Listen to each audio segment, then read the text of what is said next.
पोलिओचे समूळ उच्चाटन करण्यासाठी शासनाच्या आदेशानुसार येत्या 19 जानेवारी रोजी पल्स पोलिओ मोहीम राबविण्यात येणार आहे। यासाठी जिल्ह्यात 4,86,158 लाभार्थी निश्चित करण्यात आले आहेत। त्यामुळे जिल्ह्यातील सर्व पालकांनी आपल्या 0 ते 5 वर्षे वयोगटातील सर्व बालकांना नजीकच्या बूथवर जाऊन पोलिओ लस देऊन घ्यावी, असे आवाहन जिल्हाधिकारी विकास देशमुख यांनी केले आहे।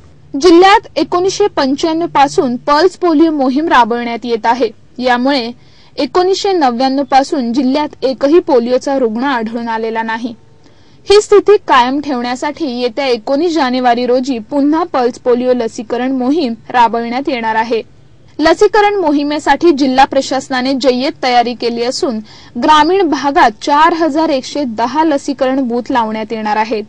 याशिवाय नंतरचे 4 दिवस 230 ट्रान्झिट बूथ, 273 मोबाईल बूथची व्यवस्था करण्यात आली आहे। यात 10,262 कर्मचाऱ्यांचा सहभाग राहणार आहे।